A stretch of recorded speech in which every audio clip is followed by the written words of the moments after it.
allegiance to the flag of the United States of America and to the republic for which it stands, one nation, under God, indivisible, with liberty and justice for all. All right, well, it's a brand new year of human services. Thank you all for your service in the past and going forward. I think maybe everybody doesn't know everybody. Did you? You're kind of haven't been in a while, have you? Nope. What's your new, do you have a new title? I do have a new title. So, hello everybody. I think I know a lot of them, but not everyone. My name is Gidget Stevens. I am now the Director of Integrated Services at the Department of Social Services. So recently, the Department of Employment and Training was moved into my supervision.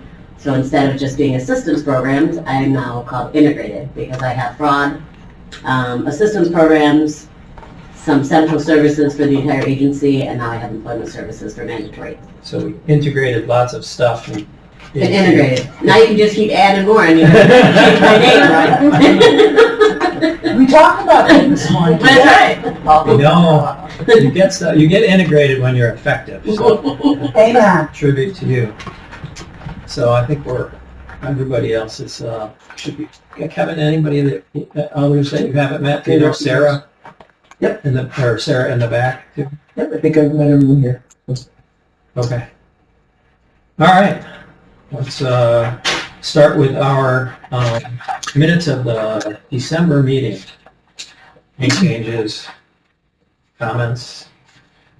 All those in favor of moving the minutes? Well, they said, might need a first and a second. First. Okay, we got first and second over there, Frank and Herb. All those in favor? Aye. Any opposed? Okay, HS1 is a resolution reappointing members to the Community Services Board, Mental Hygiene Division. So this is to reappoint members of the Community Service Board, which is a statutory body of 15 members created in accordance with the provisions of the New York State Mental Hygiene Law. The board oversees all mental health, developmental disability, and addiction programs. Appointments are by the county legislature for a term of 4 years, and the board has nominated for reappointment Samantha Cleveland for a term. All these terms expire 3/31/28. Melinda Cassone and Amy Durkin. They're all reappointments. Any questions from Cole on those? All those in favor? Oh, I'm sorry. I need a first and second again. See, I'm out of practice for 1 month. That's okay. We got Kevin and Herb. Okay, all those in favor? Aye. Any opposed? Thank you. HS2, it's a resolution authorizing reclassification of one position in the Mental Hygiene Division. So this is a title change to better align with the redefined duties, same grade, no budget impact. I'll look for a motion. Motion. Do you have a second? Second. Is that correct? That's correct. We added a new position in the 2024 budget, and one of my existing staff is moving into that position. So in reviewing the position that he's vacating and the duties that we need done, the mental health service coordinator job title better aligns with the duties the department is looking to have performed by the new hire. Any questions? All right, all those in favor? Aye. Any opposed? Thank you. HS3 is a resolution authorizing Mental Hygiene Division Suicide Prevention Coalition contractual amendment. We're seeking to increase the current contractual expense for Suicide Prevention Coalition coordination to support a staffing increase from a 0.75 full-time employee to a single full-time employee. The division's contracted with Farnham Family Services to facilitate the county's Suicide Prevention Coalition since April of 2020. The needs now justify a full-time position. Funding increases $11,694 for 2024, and due to some decreases in other contracts, funding is available within the 2024 budget. The change will be budget neutral in 2024. I'll look for a motion. Motion. Any second? Any questions for Nicole on that? Polls, anything you want? Go ahead. So, is this county budget we're talking about? Correct. Okay. We don't show a sheet how that's being moved. Okay. It's not a budget modification, it's all the contracts are paid out of the same Out of the same contract thing? line. Okay, Right, so it's just from one contract to another. that's where the fine. change I is. just didn't want to get to the floor and somebody say it's Yeah. not there and then it's not moving. Okay, Good. thank you. Good question though. Anything else you wanted to add on that as a, the need for the increase is, We started this, we are highest, we are the highest suicide rate in our 6 county region. And so when we started the Suicide Prevention Coalition, it was a little bit slow to pick up, which is why we started with not a full-time employee. It has since gained more momentum, and unfortunately our suicides have not decreased. We had 14 in 2022 completed suicides. We do have more overdoses than we have suicides, although it's sometimes difficult to determine how many of the overdoses may have in fact been suicides. So we have 14 that were confirmed to be suicides in 2022, and it has gone up from 2019, I believe we have 11. So it continues to be a significant issue in Oswego County, and the coalition has been gaining some additional membership and momentum, and would really benefit from having a dedicated employee, full-time employee for that work. okay. And we have a first and second, right? Yep. Any other questions? All those in favor? Any opposed? S4 is a resolution authorizing budget modification, Department of Social Services to accept federal funds for the Transportation Incentive Program. The budget mod is to accept the $14,107 in Transportation Initiative funding for 2024. This program provides federal funding to help meet the transportation needs of individuals eligible for temporary assistance for needy families, otherwise known as TANF, or are employed or participating in allowable work activities. In the packet, you'll see that's a pretty extensive explanation of what's covered, who's covered.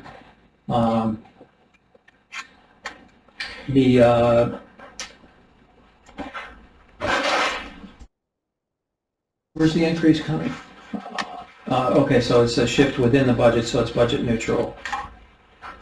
I'll look for a motion on that. Second. Herb, got Frank, second.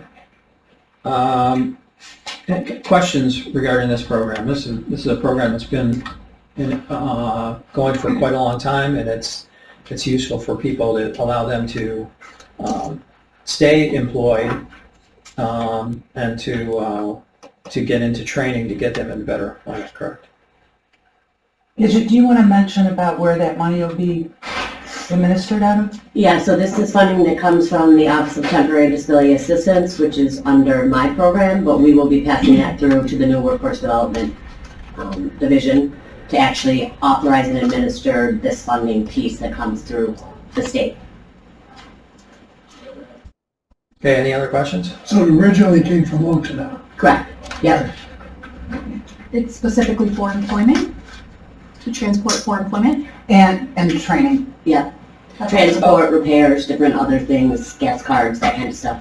Is it just an expansion of the current program that they have for vehicle repairs, or is it a different program? It's the same thing. Yeah. Same. And all we get for the whole, this isn't an increase, this is the whole annual budget, is $14,000. Heather, do you have our packet in front of you? No, Okay, so but I know what program you're talking about. I'll give you a copy of the page. It's pretty interesting, yeah, but it's not under your bailiwick. No. Yeah. No, but I want it to have money. Well, it's helpful, but it's something you should know about anyways. Yeah. Okay, any other questions? All those in favor? Any opposed? Thank you. HS5 is a resolution appointing a member to the Child Protective Advisory Council. The Child Protective Advisory Council was established by the county legislature at the recommendation of the Health and Human Services Committee on March 11, 2010. Bylaws of CPAC require that members be approved by the legislature to serve a 3-year term. CPAC leadership would like to recommend Emily Watson for appointment to CPAC. She's a multi-systematic therapy program manager for Liberty Resources and a longtime contributor to the mission of CPAC. She would serve for a term to expire 3/31/27, which aligns with the rest of the council members. I'll look for a motion on HS 5. Make a motion. Got it. Okay, any questions, discussion? All those in favor? Aye. Any opposed? Thank you. HS 6 is a resolution establishing capital project 0224, Frisbee Golf Course at Camp Derby. This is to utilize $20,000 in ARPA funding to create an 18-hole Frisbee golf course at Camp Derby. I'll look for a motion on that. We'll discuss. Kevin and Herb. Brian, you want to speak to this a little bit? Sure. So this is basically going back to the drawing board from what we proposed a year ago. The change would be that it would be located at Camp Derby, which we feel is a great place to put this Frisbee golf course. We have plenty of land, plenty of parking, anything that was concerned before. I think we've addressed it. We've looked into the neighbors and everything and really don't see any constraints that we had with the proposal a year ago. Now you brought Holly along for...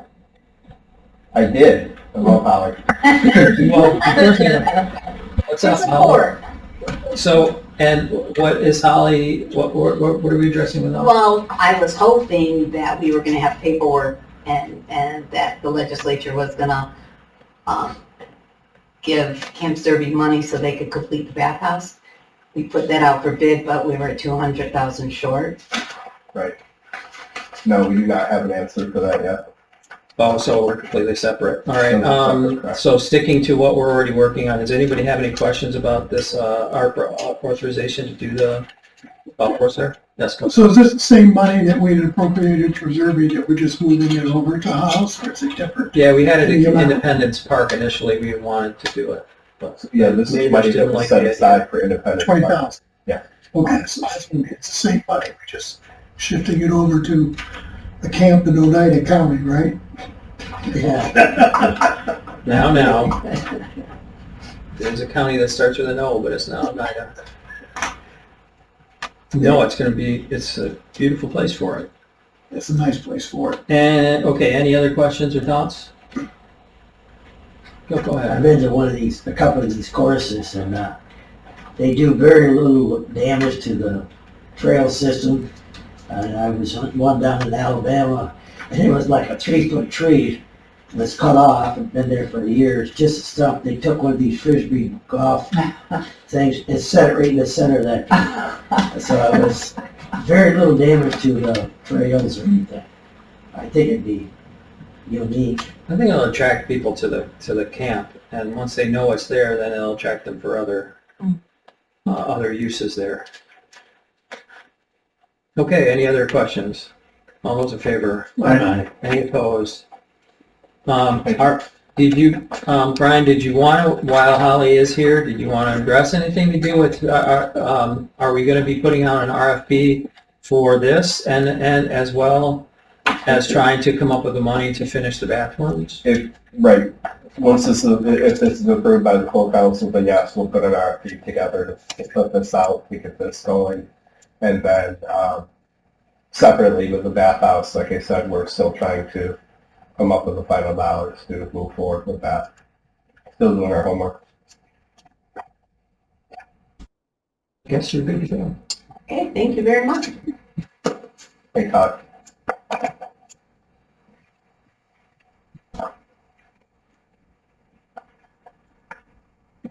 And Stacy has already, Kibble has already signed by the department head. We're upset on those. Alrighty.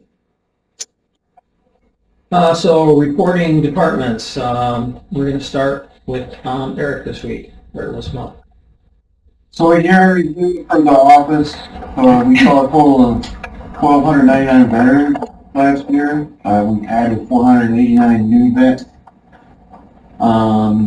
As far as monthly disability compensation and pension payments combined, the veterans in Oswego County that we have helped are receiving $194,662.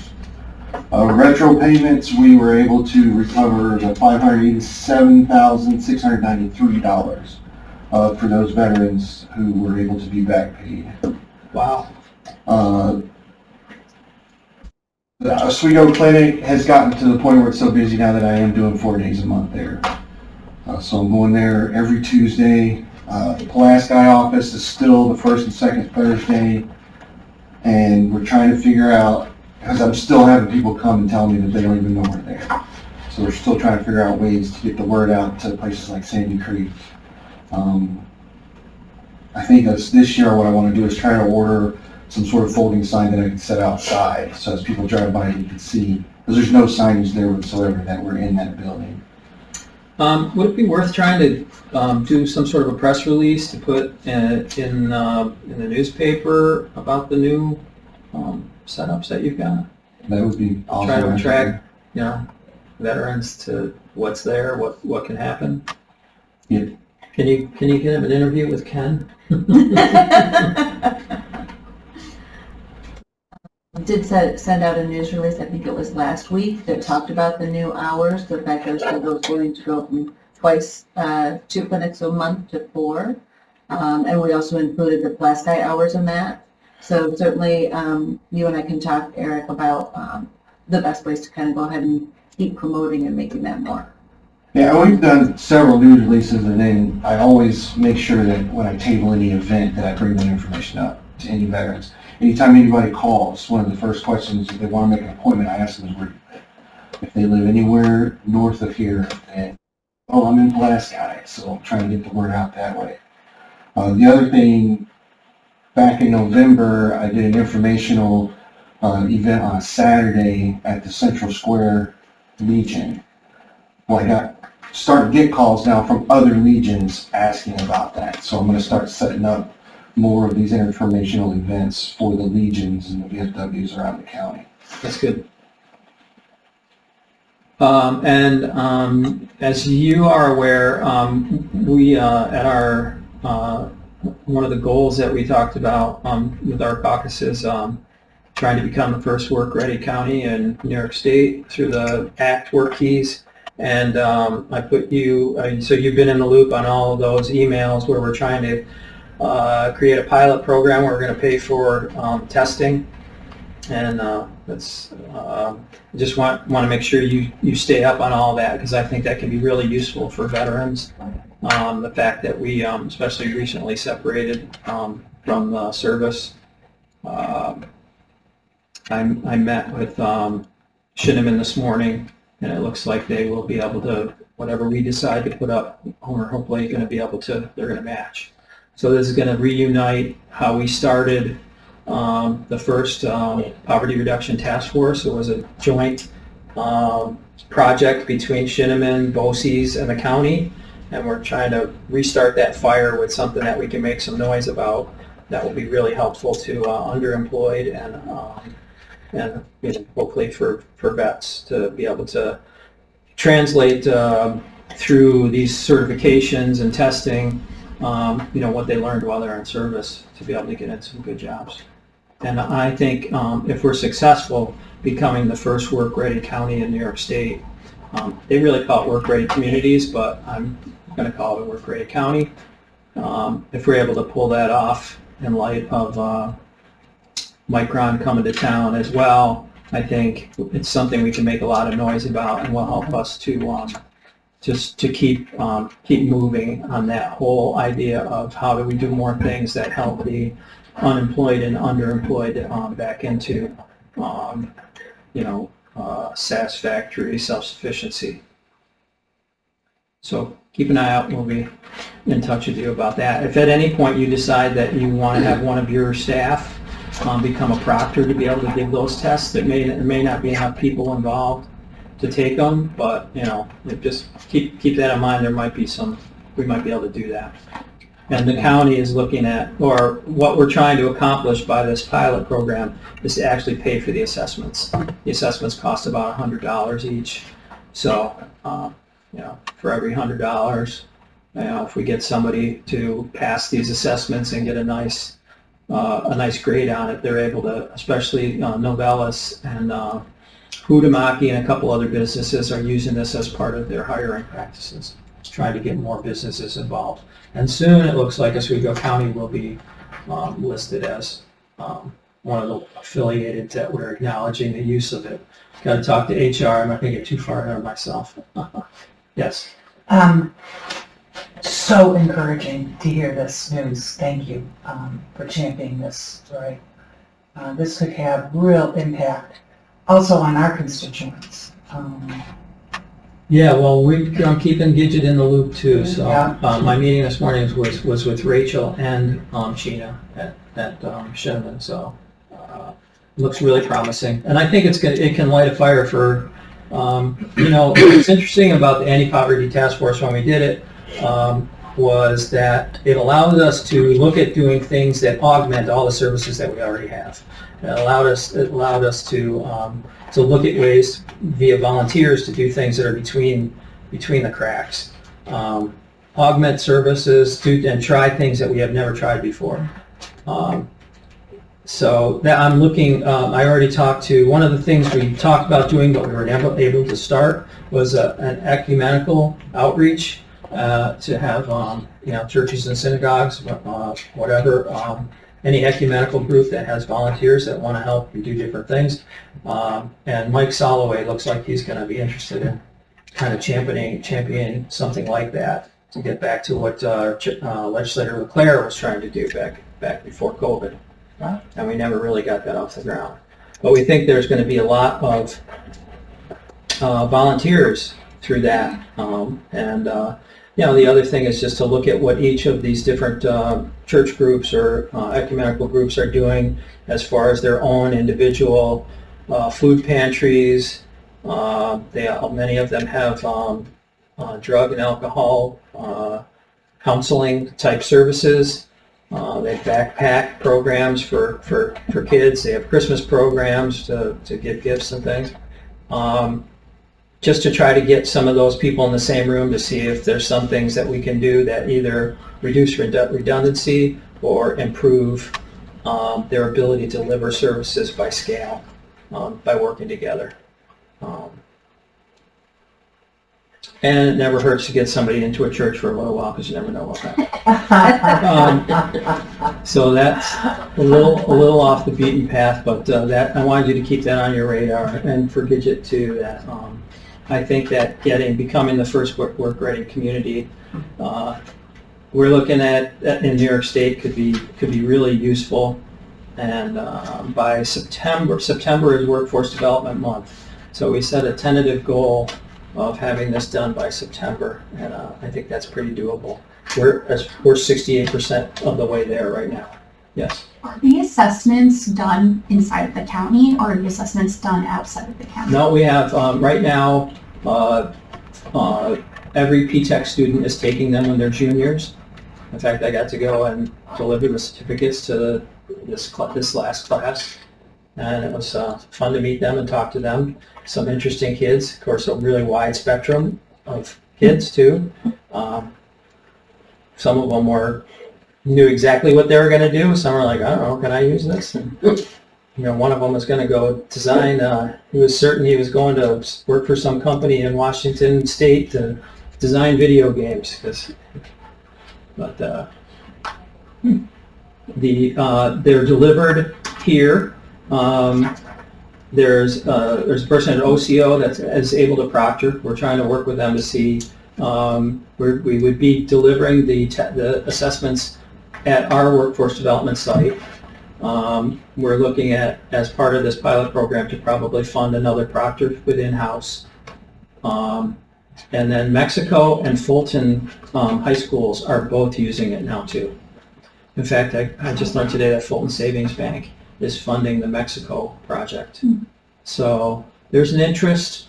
It's, you know, the assessments show what someone's pretty good at, and I think what they found with some of the kids in P-Tech is some of them don't know what they're good at, or they may think that they want to do one thing, but then they test and they say, wow, you're really strong in this area. This, you know, kind of lines you up with this. So if they're, you know, and then there are several businesses that already use it as part of their application program.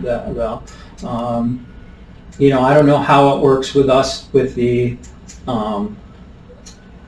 internally, because we already have civil service exams, but that HELP program just continued for another year to allow social workers and corrections workers and a handful of other critical workers with positions that have been difficult to fill, to have those people not have to take civil service at all. So I think the writing is on the wall that there's something better than the civil service system. And in many states they've replaced civil service altogether with the NCRC certifications act certifications.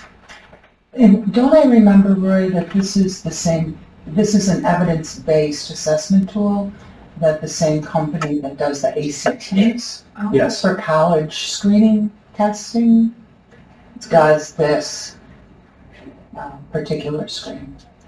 Well, and for anybody who ever watches this, the businesses can actually tailor their own tests. So when you take the assessment, it could be tailored to your own business.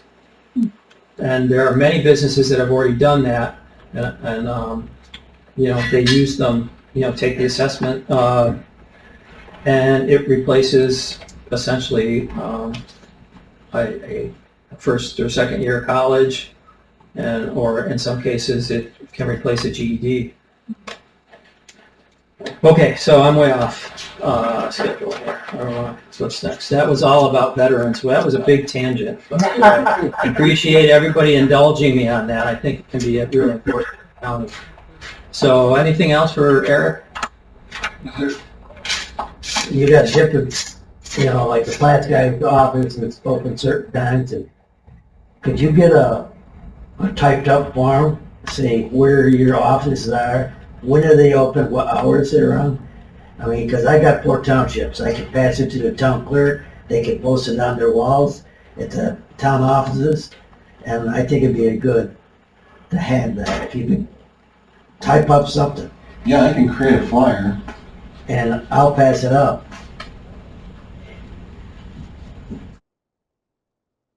Townships and 2 villages, so that's 7 townships. We could spread that out for your Platts guy office. That would be awesome. Yes, I can do that. All right. Absolutely. Very good. Anything else? All right, thanks, Eric. On to Brian and Youth Bureau. Okay, I have a flyer. This is this camp out for here, but they're open jobs we have for the summer currently right now. If you know anybody looking for a job at Hollis, those are positions that we have available. Zach has been doing interviews. He's got probably 15 interviews already, so he's already in the process, but you can share that with, you know, anybody looking for work this summer. We did hire our 2 new Parks and Rec staff that were put in the budget for 2024. Derek Mills is our new building maintenance worker. He started a couple weeks ago. And Cal Perez is our new coordinator of rec and youth development. He started today. So I think he's over at orientation right now. I was going to bring him with me here today to talk about his background a little bit. But we're pretty happy with both of them, that they're both strong candidates for what we're looking for. So all moving forward in a positive direction with that. We opened up our registration at Hollis on January 1st. As of Friday, we had over 60 registered so far, so things are picking up quickly for our young people for getting their camps ready for the summer. We are working with an AmeriCorps member who has some great ideas over spring break. We're going to be running some fun days over spring break at Hollis. We're going to have open houses, and they're also planning another 5K for this year. So we'll do our part to advertise for that. And I do have some state funding that is new, and I'm toying around with a few ideas right now, but one of the things that Hollis we're looking to possibly do this summer is having some open swim dates available for when camp is not booked, with different things to have the pool operating for people to use for that. Camp Zerby, again, registrations, our theme weeks are all being planned right now. As I mentioned, there's the hiring of the new staff. That person is going to have a lot to do with Zerby, so between the remainder of this week and next week, we're going to really go forward with that. We wanted to get him involved with the brainstorming of the events before we finalized anything, but our bike and walking trails are being designed right now with the new maintenance worker that we have working out there. We're also toying with the idea with the Frisbee golf course being put in to put a youth league out there during the summertime, so being able to have different youth participate in a organized league and have a person help them with teaching them a little bit more about it. And as you mentioned before, well, you kind of heard about before, we're still working on the bathhouse and trying to work with a few different ideas on that. At Legends, I did meet with the Oswego City School District recently. We're in discussions with them. Usage of the fields is just as a generate to going forward. Word is getting out, though, that we've gotten a lot of calls recently about using up the property from different entities, from tournaments to different teams and such that are looking for it. So I think it's all moving in the right direction. Got an email today that the turf is actually ready. It's ready to go down, and as I joked with the company and Tim Stahl today when they said, let's plan on late March and hope we can get a week of good weather, and I'm like, what about today? I mean, we had a week this week right here, looks pretty good. So, if it's ready, but anyways, looking at late March to cut that down. Also with some of that funding I was talking about before, we want to address some of the lights issues, get some safety netting, and again, we're looking at youth leagues and equipment out there as well. That we've gotten a lot of communication from different people who are curious about, the city and the county used to have some softball leagues and things for youth and adults that they haven't had in a while. So we're looking to talk with some people about getting that going, but we're in the preliminary stages, but all going in the right direction. Tomorrow I will be in Albany for the Youth Leadership Forum. I did send Zach there today with 4 youth from the county. They'll be going over different things with about 170 different youth from around the state, working together on some different issues and trying to come up with some problem solving. And then, as I mentioned before, I have a couple meetings tomorrow with some of our elected officials to talk about Oswego County, let our young people talk a little bit about that as well. I have a couple other flyers I can pass around here about our AmeriCorps program. Take that one. That we are looking for sites and members for the summer. So again, if you know anybody looking for employment, you can share that with them. We have a new program this summer. It's going to be Summer Sun and Fun. And it's going to be a spin-off of our Parks program that we've used in the past, but instead this year we are partnering with the Oswego City School District, so they're going to provide facilities for us, different buildings, which is really, really great because then we'll be able to access them on rain days, and actually when the weather is really, really hot out there, that we'd also have gym time and things to use. So great things working with the school district right now doing that. Our mini grants, if you haven't seen those advertised, we did our first round of mini grants. We had 11 applications and funded $10,500. We do have some remaining funds, and we will be accepting applications to do that as well. We did allocate our youth development funding. We're going to contract with Friends of Camp Hollis, Catholic Charities, Peace Inc., OCO, Farnham, and Bookmobile, and Imagination Library. Our youth team funding, we'll be working with Fulton Community Basketball League, Fulton Speed Demons, Oswego Lakers Swim, and Oswego Pop Warner. So those are all sports money the state set aside from the gambling app, the gambling money that they make the profit. So those are all programs that are mostly all first time receiving funding from us to be able to grow their programming and help them along. We have a different event planned in Hannibal coming up. There's an Easter event held same day as the one in Oswego on March 23rd. It's I'll pass it on the Oswego one as well. So there is, well, in a minute, what we have going with that. We have our pros program at the middle school. That replaced youth court. I have staff in the middle school 2 days a week. that program is growing. It's working very well. I met with the school district recently. They're very happy with where things are going and what they're seeing, and some of the young people in the programming are becoming involved in some of our programming, which is, again, one of the goals to do so. Our youth summit, as we talked about before about job, careers, and opportunities, is going to be June 5th at the fairgrounds this year. I just locked in my MC for the day. Legislator Karasik has done that for a couple years, him and Isabel, so they will again be helping us this year. He does a great job with working with our young people on that day. And then lastly, our splash program at the water park, again, is thriving right now. We've got over 600 children involved. Over 62,000 pages have been read in the logs that are going through. So all good things going with that. The things I'm going to pass out are the Easter Bunny meet and greet, which will be taking place in Oswego in March.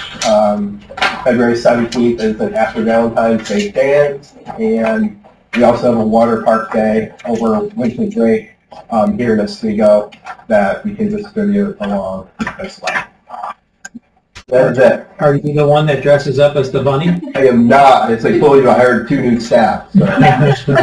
Or I know where to find the OFA staff. Sarah owns it. I will not be in a bunny costume, sorry. So we're good on that. And like I said, next month, Imagination Library would like to come in and talk about this.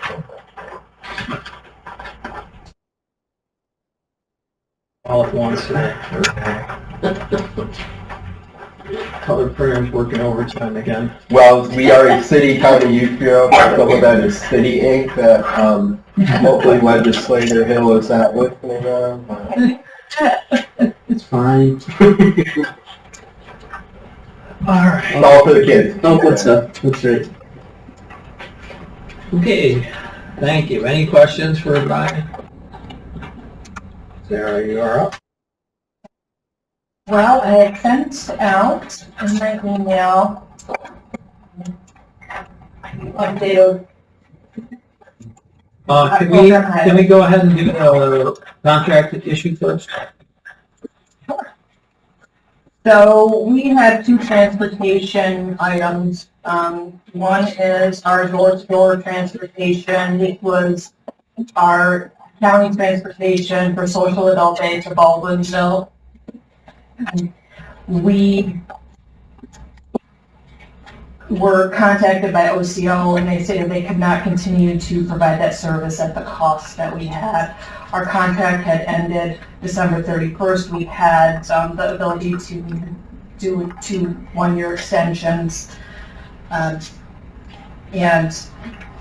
we can't, they came back to me and said, we can't do it at $35 per trip. It's going to be closer to $100 per trip. We cannot do that. I mean, because it's 2, so it's $200 to transport on one of our seniors. It's Social Adult Day, it's $85 for the day. It's Social Adult Day, $100 back. So we mutually decided to terminate that contract. And we received, and there's a letter from Diane Cooper Courier stating that we're terminating it effective December 31st, 2023. Do we need a resolution to do that? I asked Rich Mitchell, and he said no, I just had to come here to committee to let you be aware that this was happening. So this copy of Diane's letter is in the packet where she's asking to cancel this contract, but just so in case we need it or if it makes it more official, I'll make a motion that we allow, that we cancel this contract as requested. Any discussion? All those in favor? Aye. Thank you. And I'm going to be working with Heather in purchasing to come up with an alternative option. This contract itself, it was very hard to get transportation for when we needed it for our seniors. So depending on where they lived in the county, many times they were denied the transportation. So we're looking at alternate options. Maybe it's not going to be $35 per trip, or maybe it'll be a little bit more, but I think that we'll be able to have be able to provide more trips to more seniors to get back to social Well, welfare. Heather, I think, has an update on that. Don't Well, you? this is for out of the county trips. Oh, okay. I can talk about access, but she's crossing county lines and you need a wheelchair accessible, ADA accessible vehicle to cross. But there are other, vendors that, suburban. Right, and this was door to door, so they're providing assistance if they needed it to get on the bus, and then providing assistance to the door at social. So is this have some funding already, even though this contract is canceled? Do you have a pot of money that was set aside that was just for this? I budgeted in my budget, Do you remember how much that was? I believe it was $10,000 Okay. that we had set aside, or as part of my 5.8 line. So we do have funding right now, it's not being utilized, but we'll be able to access it. Well, but you're saying here there's only one current participant that this affects, so. How- Correct, so- that's because they weren't able to provide transportation. We had somebody in Pulaski that wanted to go, they could not accommodate that transportation. We had somebody in Constantia, they could not accommodate that transportation. This one participant is in Pennellville, was in Pennellville. Do they need a wheelchair accessible vehicle, the one in Pennville? I believe so, yes. I mean, we might be able to go through GoGo Grandparent with funding a little differently if it's not a wheelchair accessible vehicle, just to get them out of the county. My new one, or the GoGo Just general? The general, I'm there. I'm looking to be able to not to just focus on that one. I want to make sure that anybody who's looking for that transportation, that is a potential option though, to utilize that. We can create or work on a new service. We can work together. Right, well, and the curb-to-curb transportation is sort of, is that taking that doesn't take its place? Correct. Curb to curb is different because this was door to door, and this is curb to curb. And then the curb to curb that we Right, because have, the door is further from the curb than the. well, the driver is offering assistance I see. from their door to the bus, and then from the bus to the door that Okay, they're I wonder going. if Whereas so this it's one, more. somebody has to get there Okay. themselves. Right, because when I heard those numbers, I was like, one way, $35. That's a lot higher than we're doing for most of our trips. And it's because it's out of county as well. I mean, Right. Yes, Nicole. I just want to just put a plug in, like if there's any sort of planning conversations around out of county transport, like on demand assisted transportation. There's a intensive crisis stabilization center that just opened in Syracuse by Helio that has obviously got distance barriers attached to it for our folks being able to access that. So if there's Can you any send the sort of- address to me? Yes. And then I could start looking into what we have over there and what goes that way. Yep, will do. Thank you. To tie into that conversation and out of county transportation, I've mentioned or brought to your attention last year that the state had supplemental funding that was being offered to counties for transportation utilizing GoGo Grandparent. That's why I asked Heather about that. So Oswego County said, yes, we are very interested if you have money. Transportation is always an issue here. Basically, they said they're giving us a pot of money and we can use it however we would like to use it. Since access in the county is being expanded, we'll be receiving $20,799, and that will be earmarked for out-of-county doctor appointment transportation for our seniors. So if they're over 60, they would be able to access it to get to Helio. And we can work together to find something in the meanwhile, because access can be used as first mile, last mile. So if somebody is on an outskirt part of our community, we can get them booked on an access trip and have them transported to a central bus stop that can take them the rest of the way. Some of the people on the committee might not realize how many different pots and lines there are in this maze of transportation that's funding that comes from feds and the state. And most of it is paid for, but the number of lines and the specific things that they're supposed to do is pretty staggering. It's like 2 pages on a spreadsheet.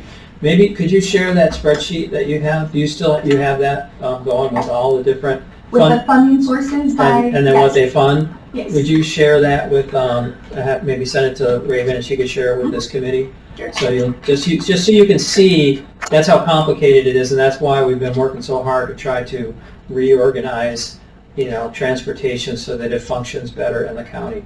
One of the things that you mentioned to me, Heather, I think though, is that the using access and having that, some of those trips that were having to do with the Office of the Aging, they weren't counted, but now we're going to be able to count, we can combine some of those trips. Well, access and curb to curb for seniors has always just been within the county. It's never been transport that we've been able to cross county lines. It's just within inside the county. But access, booking an access trip to a Central bus is still something that's within the county. So we can do that to get people across county, but there's other ways to get people across the county outside of access. It's just, it depends where they live, because there's certain programs that are available in certain areas that other people won't have access to, like All of Us is only available in Mexico, Bolton, and Oswego, and that's Central's paratransit program. That can get people across county lines, but there's an application process, so it's individualized, but we have options. So, But the curb to curb. the number of people that we can count on these trips also allows us to get more funding each year. That's where we're kind of in a little bit of a death spiral, is after they changed the Medicaid transportation piece, we had lots fewer people on our buses because we couldn't coordinate the dispatch to combine rides. And, we ended up with taxis taking people back and forth to Medicaid appointments, Medicaid medical appointments. Taxis from Rochester. Yeah, it was crazy. And and the state's got to be figuring out that it must have cost a ridiculous amount of money. So now they're throwing us, that's why we're doing this pilot program. Is Access is basically a pilot? It's going to be a pilot program until the end of this year, and the reason is because we're going to use this period to collect data. Since we are now investing in software, we are going to be able to collect all the data so that I can go back and expand the fixed routes using that data to find out where people are being picked up from in groups around our county. But because we're merging our contracts together, OFA can save every cent of funding that they had and spent on their transportation last year. We don't need any funding from Office for the Aging. Because we're going together, they're going to save roughly 75 to 100 grand a year, and we just continue to pay our normal access rate to our vendor. Nothing's changing with that. It's just now they're opening their contract. We can put people on the buses together, and we're able to collect operating assistance on all of the 60 plus riders, which we weren't able to before. So we're going to be getting more operating assistance from the state, and the system is going to be more reliable and efficient because we're going to be able to put riders on the same bus that are traveling in the same direction, whereas before we had to put them on 2 separate buses with 2 separate drivers. So we should be able to get people to their destinations on time and also accept more trips. But I do want to say curb to curb operated on the opposite days of access. So mine was a closed system operating all by itself on a separate day, so it wouldn't have been able to access, or you wouldn't have been able to. Well, they But still now- could book. They could still book trips on curb to curb days. It's just OCO would charge them the private pay of $25 each way. It was still there. They'd still have to be on a separate bus, but Right. they just couldn't get the Right, I was just saying that it was opposite day, so. Yeah. Now they're all 5 days a week. So it doesn't matter how old you are, whether you're over under the age of 60 or you're a toddler. It's Monday through Friday from 9 a.m. till 5 p.m. Anybody in the county can reserve the bus to pick them up at home and take them anywhere in the county free of charge, is the revision of it. Okay, excellent. Okay, so any more on transportation from your Yes. end? I'm sorry, we kind of, this is a day of tangents. Yes, so to tag on to that, we currently still have our curb to curb transportation for seniors. We've extended it through April 30th unless the access contract is approved prior to that time. So we still have a closed door system for all our curb to curb seniors on the days that they've always run. But the savings that we will incur due to having access the 5 days a week and open door, we're going to see how far that money from GoGo Grandparent goes. $20,799, because I'm not sure how much it's going to cost if somebody in Hannibal has a doctor appointment and Watertown, what that cost is going to be. So I'm not sure how far it'll stretch. So this supplemental money from the state is to get more drivers for GoGo Grandparent in the area to help, I guess, seed the transportation option.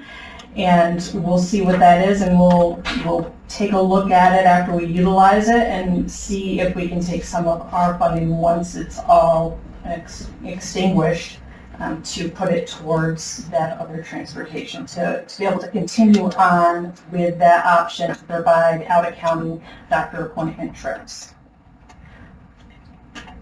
Because I know that's not going to go too far. Once it's advertised that's available, we'll have a lot of people. Okay, so this GoGo Grandparents program, that's new, right? That's the pilot too? Okay. Well, it's money the state has given us, Office for the Aging. All offices for the aging were offered the opportunity. So it's just some money that they had left over to try to encourage us to utilize or get GoGo Grandparent in counties. And that uses volunteer drivers? Or what's that? What vehicles? It's a mix. It is volunteer drivers. It's the people's cars. So some of them are paid, some of them volunteer, but it is a system that you can also, it's not just through county offices for the aging. You can go online to GoGo Grandparent, set up an account, and you can schedule rides by yourself to have a ride wherever you want on the system. They have subscription packages starting at $10 a month all the way up to $400 a month, where somebody could, let's say they just gave up their vehicle, but they're used to having a car payment. That $400 a month subscription option includes transportation unlimited for the whole month, as well as pharmacy and prescription, grocery delivery, some other features as well. So if there's somebody that is comfortable paying that amount, they could get unlimited transportation through GoGo Grandparent. Right, but it wouldn't be through us. Not through them. No, it would be their own separate subscription, and ours is just transportation to out-of-county doctor appointments. So does that company do the dispatch and all that? I mean, It's all dispatched through GoGo Grandparent, and it's a one button. You click the phone number, it goes right into them, and you schedule it right through them. And they do utilize Lyft and Uber drivers as well. okay. Wow. You can book through their website too, so if you don't want to call, their dispatch is available 24 hours a day, but you can go onto their website and book the trip through the website, and it's going to have you fill out an intake form of I use a wheelchair or I need assistance, and then the request will go to them online. Okay. Sarah, you can keep going. Okay, so that's transportation. Thank you, Bethany. So we've discussed it a little bit here, but we are relocated right now, our office. We scurried in the middle of December and got everyone moved out of our offices. Brian was kind enough to offer up his conference room. That's where my office is. We have 7 staff members in the Munis training room, so thank you to IT and anybody who needs to utilize Munis for training. We have that whole training room, as well as 7 staff are in the health department fellows room. So we're all still in the Bunner Street building, but we're kind of all over the place. And because we're all over the place, it's very difficult for privacy, so there is no privacy for appointments. We have been working to expand our community hours, adding additional days where we're out of the office. And we have also, we're just starting at the Oswego Library here to have office hours there, because we've never done them in Oswego because they can come to our office. So we'll be at the Oswego Library. So expanding hours, expanding days when we'll be out of the office to be able to access that. Also, my insurance staff are setting up their own office hours off-site as well to be able to accommodate in-person health insurance counseling, because that really does require confidentiality and privacy.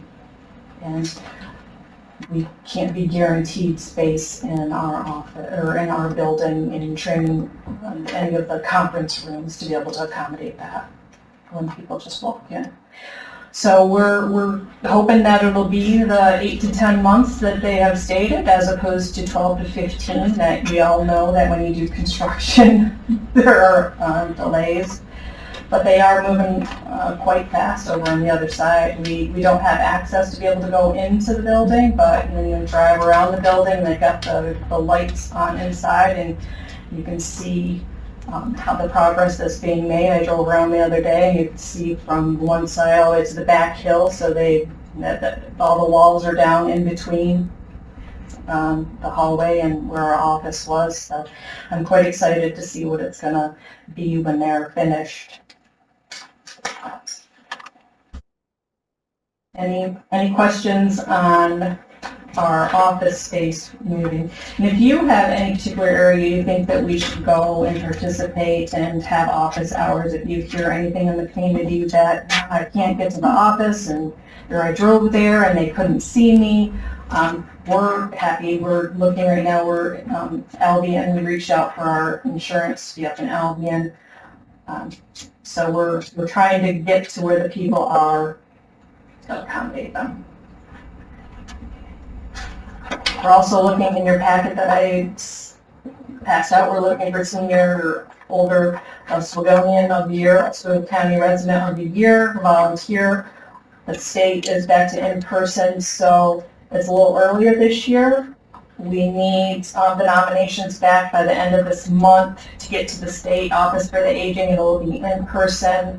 There will be a luncheon at the Egg in Albany, and in years past, Assemblyman Barkley and Senator Ritchie at the time. It hasn't been since Senator Mannion's been there, but maybe they'll come up and take pictures with the volunteer of the year as well. So please get any names to us, and we'll promote them on. Seems like we just presented like 2 months ago, right? We did, because the state has been doing it in November, but now they're back to May because it's in person, because May is Older Americans Month.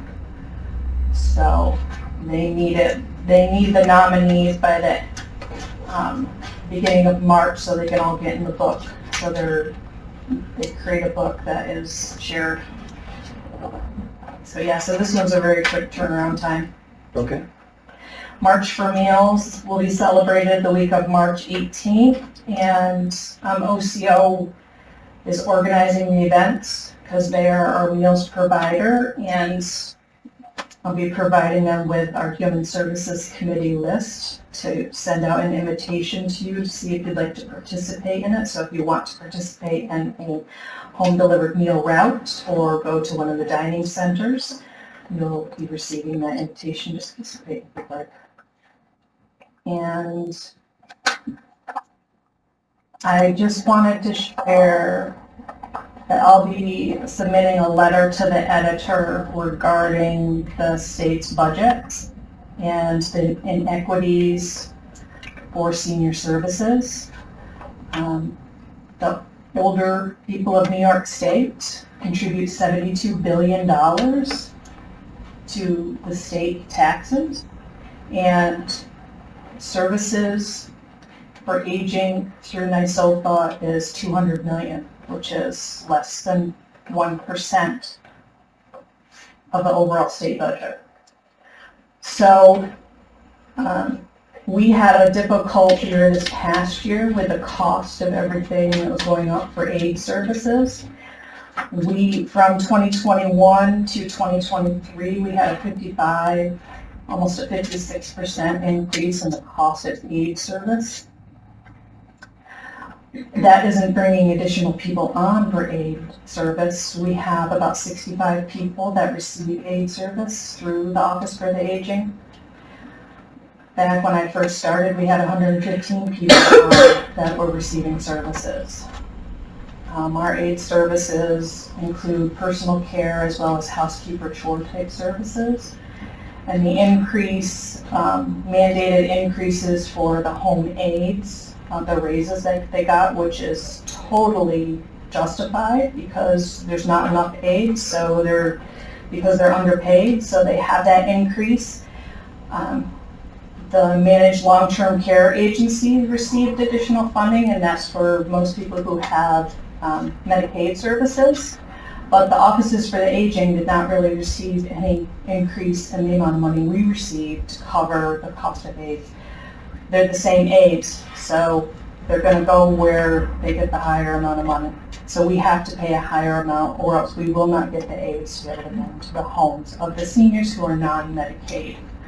So I will be sending out a letter to the editor to bring it to their attention, to everyone's attention of this inequity that is in the state budget.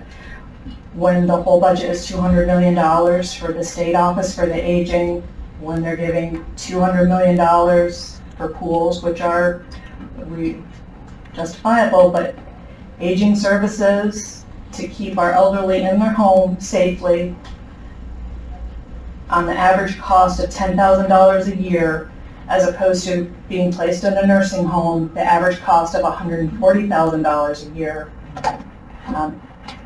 Our services, more money is needed in the state budget to help cover those costs. As well as in the federal too, but I'm just addressing right now, the federal, and I'll tell you, when I was cleaning out my office, I found some really old grants that we received from back in '98 for Title 3B, which is federal funds for transportation, legal services, and a few other things. We received $105,000 in 1998. We received $106,000 in 2023. That's federal funding. And that was, that really just jumped out at me. So the federal government has remained extremely flat in the amount of money that we receive as well.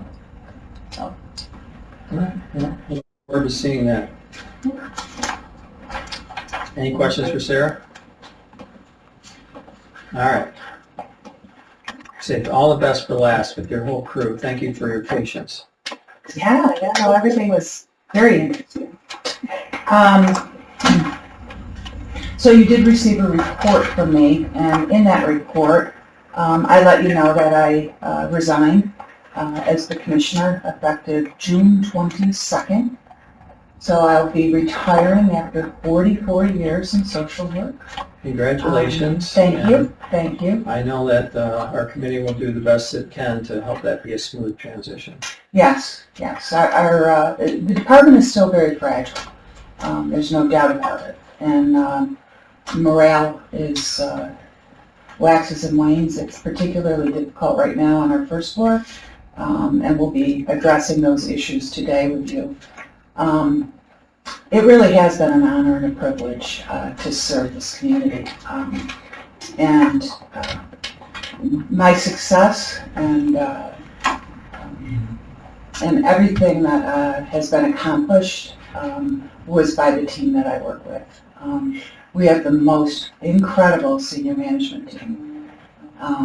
When we talk about Gidget, you'll see just how vast the scope of work is and how many employees directly or indirectly report to her. And that goes for the same in all of our divisions.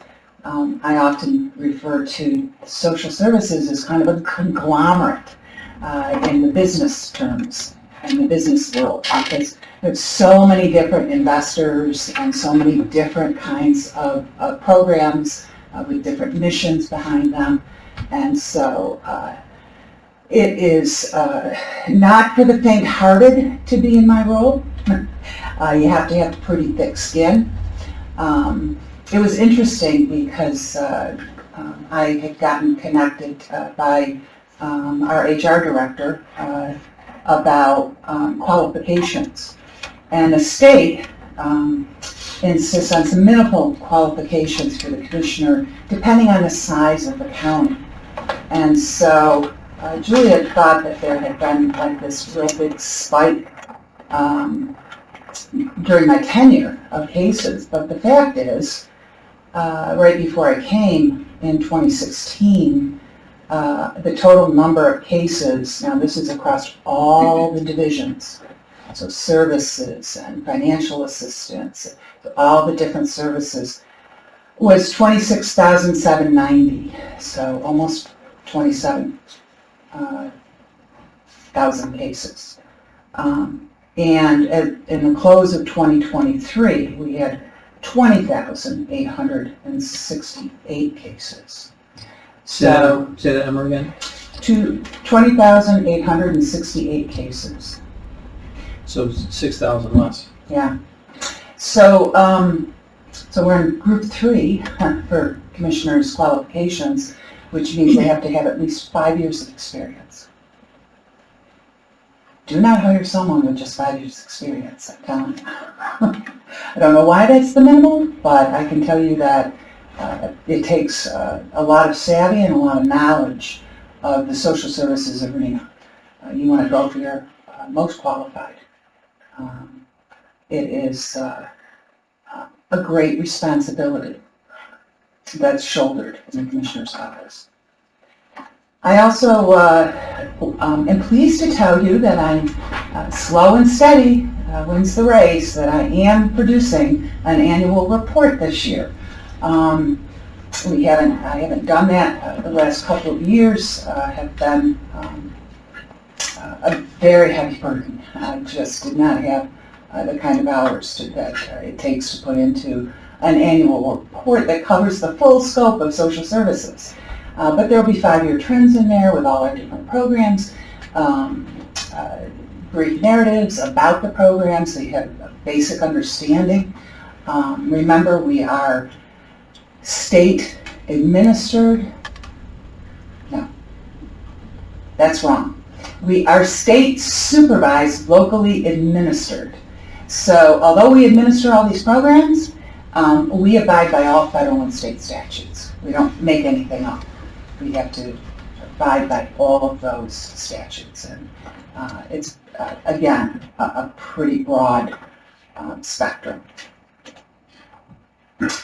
I also wanted to just give you a quick brief. My last report out last year was about timeliness of determinations in Gidget's scope of work, meaning we have certain timelines to adhere to when someone makes a SNAP application, Supplemental Nutrition Assistance Program, formerly known as food stamps, and the federal USDA that hosts that is really making a lot of waves. Now, historically, we've looked at timeliness, and Empire Justice, who is the folks who try to keep some monitoring of performances across the state, have indeed had class action suits against other counties where there was multi-million-dollar awards. Then they do a 10-year monitoring, which is, again, a very heavy lift. What did I say this morning, Gidget? Was it Niagara? No. Niagara's the one that's just coming out of their 10-year monitoring. Just coming out of their 10-year monitoring. Yeah. Yeah. And so that commissioner is kind of finally bringing a bit of a sigh of relief. But this is where you really don't want to get caught up in all of that. So we really are under the gun right now by the state to pay attention to that. I do have an example now. They're giving us monthly. Every month we're getting these letters, and if you want to pass that down, this is an example that you can see. They're comparing timeliness rates for Oswego County in this letter to state, what the state's doing.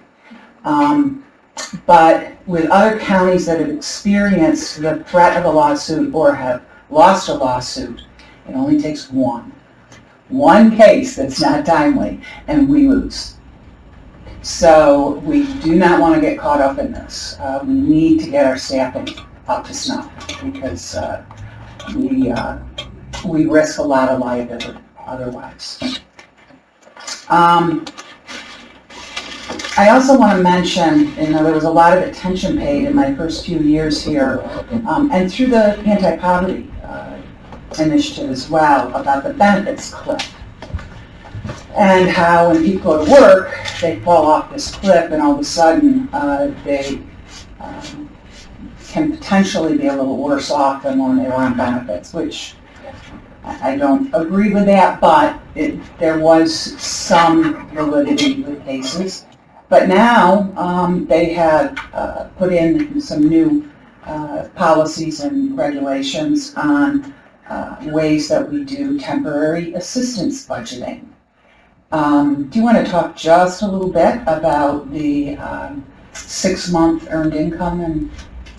So the state had implemented a directive as of December 29th of 2023 that anytime a temporary assistance household goes to work, we have to disregard 100% of their income for 6 months.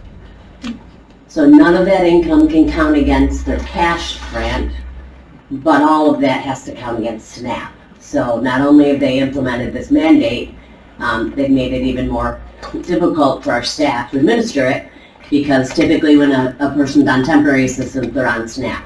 So now we have to do 2 parallel budgetings.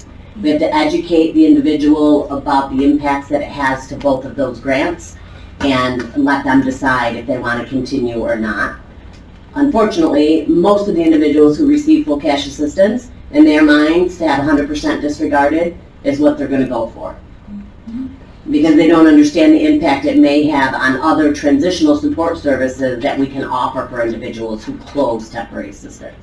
So it's really created a big burden on our staff who are already short-staffed as far as educating, doing multiple budgeting, and explaining to them what their benefits are going forward.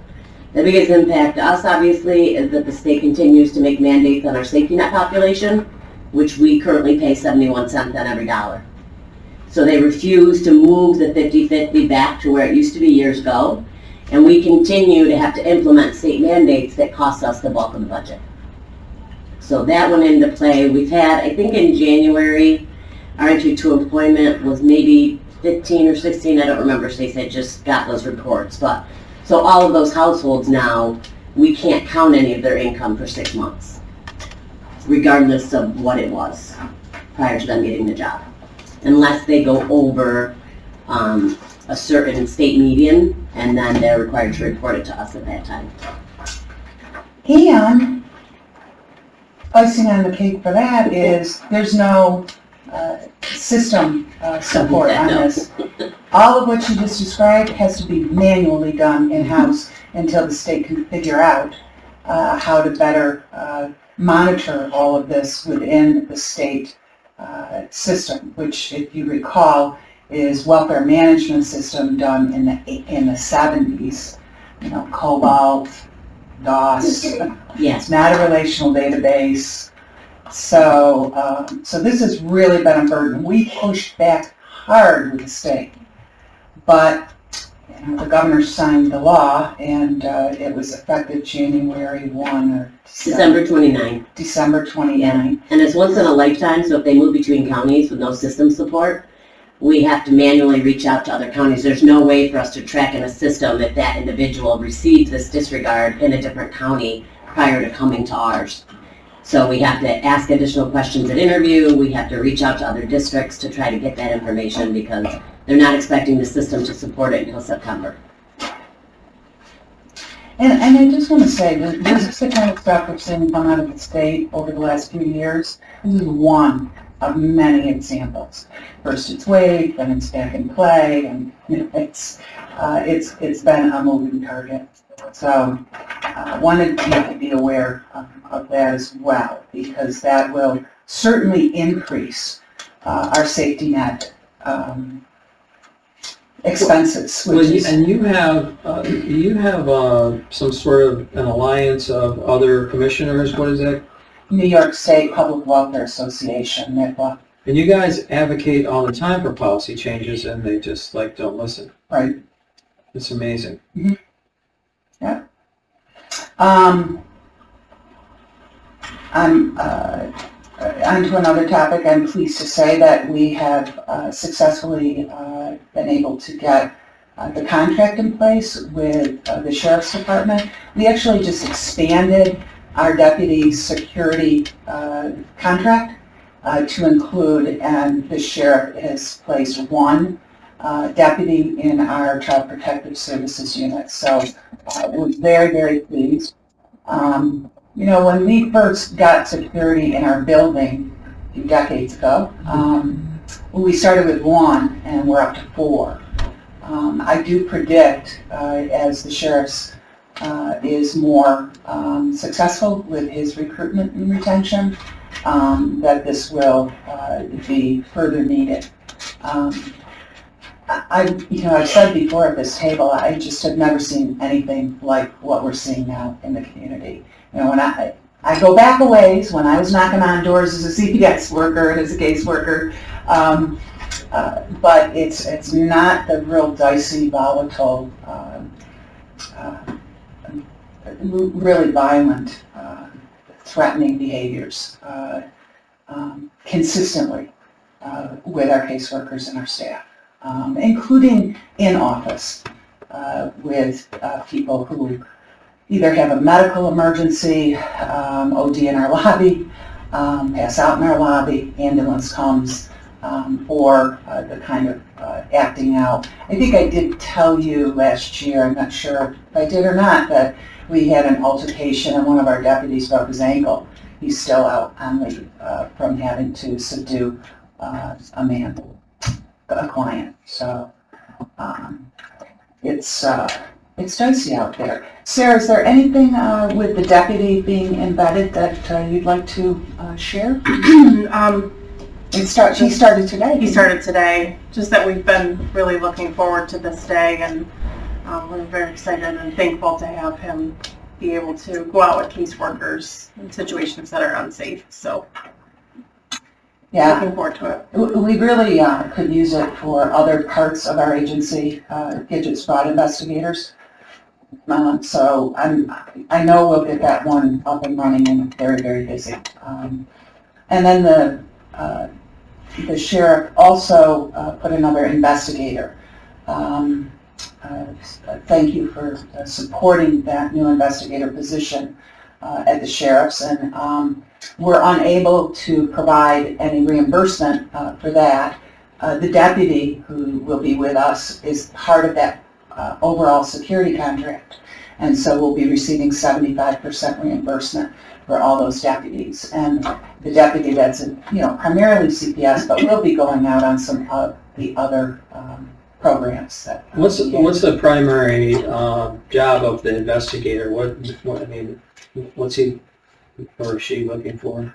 So we do partner up with law enforcement and do investigations with clients or CPS parents who not only was it a child protective issue, but a criminal collection. And so that investigator will get up with snub.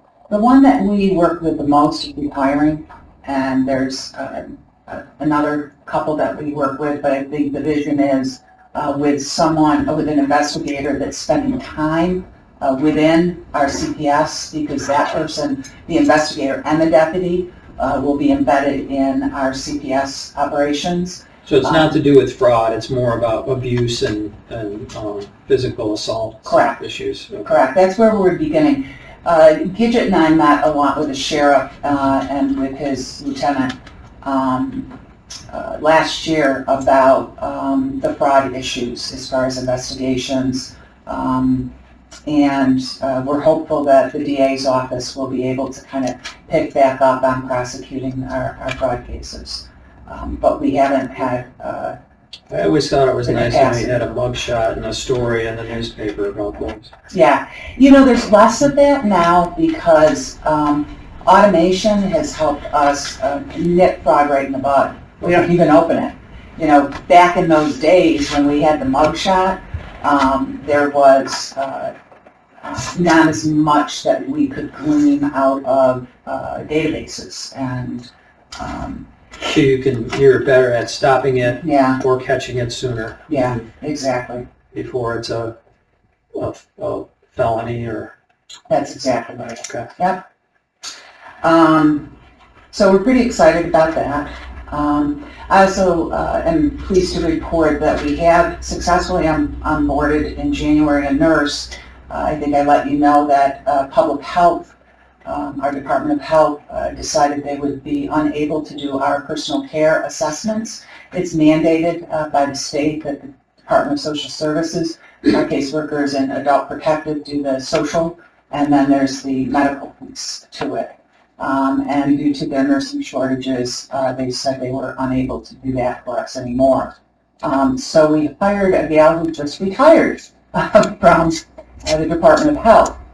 But heads up, nursing services are so needed within the department as well for us to meet our mandates.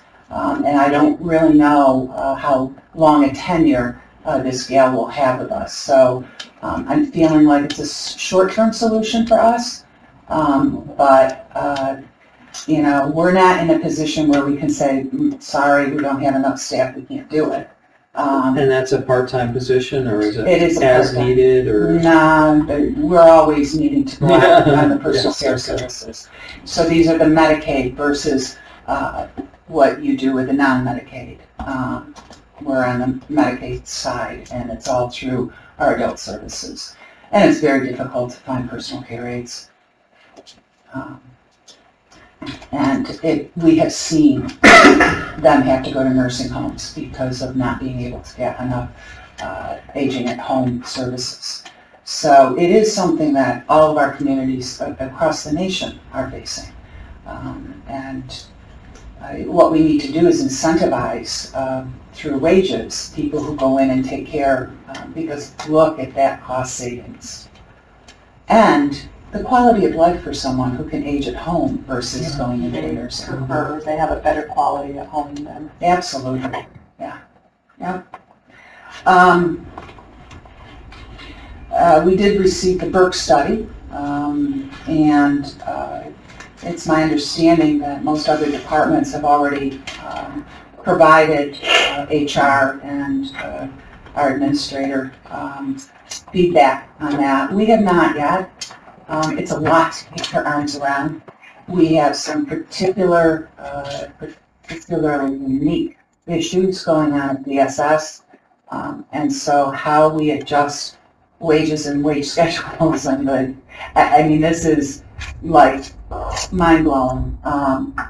I am very fortunate because Marty has real expertise in all the civil service pieces, all of the union and contract pieces that at least fall under us, the ACPA, the CSCA. And so I think we've got some creative ideas and options, whether we can maneuver through this. Somehow we need to, and we're going to be, again, addressing that with Gidget's piece. I also just want to say, just before the snow flew, our parking lot, as I told you, was very unsafe because of a lack of capacity. And they put in a parking lot for 25?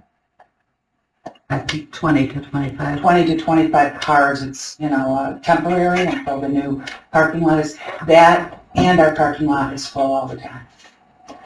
All the time. And so people are circling the lot. In fact, our officer today, the deputy came and had to park over it. I think he got the last parking space in the overflow lot. So I'm really hoping no feeder drag in getting that parking lot paved and put down, and we're not even asking for turf. So, we're really hopeful because it is, it's unsafe. There's just no doubt about it. It's inadequate for us.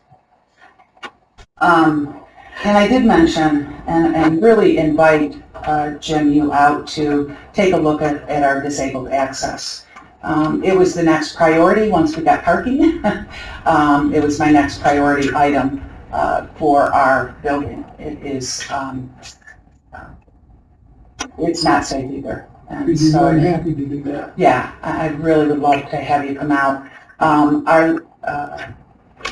The last Buildings and Grounds Director had a vision for how we can take care of that for our disabled population. We have a lot of elders and a lot of disabled come into our building. Our elders are sometimes just coming in to pay Spend downs. They're Medicare, Medicaid, but they're right at that edge. Am I explaining that okay? Yeah, they're a little above the Medicaid level, so they can come in and pay the difference to get them their full coverage for the month. So they'll come in and pay it in a check. Mhm. So, I've missed a few meetings, but since then, I am now on Medicaid and will work. Yeah. Yeah. Not my choice, I just didn't duck quick enough.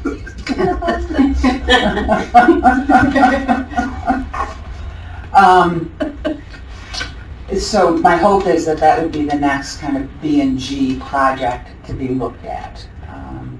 And we'll just keep advocating for our needs out in the Mexico office. Well, I will continue to advocate for our needs until my departure. And then I also just wanted to let you know, I won't be able to be at the Finance and Personnel meeting on Thursday afternoon because Mr. Eisman will be coming. Apparently he's traveling up from Saratoga for a Syracuse meeting in the morning, and this was the first he could give me as a date. So it's my first meeting with him for him to do his investigation, and I'm hoping that moves right along. Because we've been at this, well, it's been 3 years since Jordan's passing, 2 with when it hit the press. So this needs to move along, and we need to bring some closure here.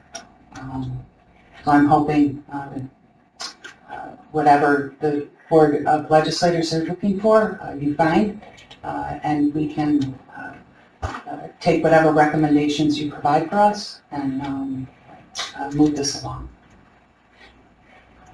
Gone on a long time. It sucked the life out of me. So, just saying. Department updates. You can see with personnel updates, we certainly have made some gains. We started in January with 78.5 vacancies. 1 out of every 5 of our workforce was gone. And by the end of December, December of 2023, there's 44 vacancies, or 11.5 of our workforce.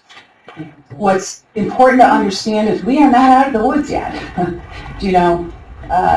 For caseworkers, it's a good year before they can work autonomously. They have tons of state trainings.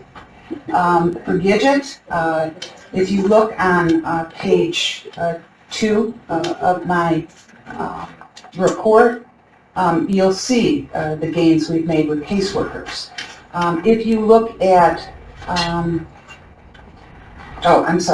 page 3, we've made gains. On page 2, you can see that with that chart, we were able to successfully hire social welfare examiners, so our rate went down. And then those folks said, whoa, this is just way too dicey and too much work for what I'm getting paid here, and they left.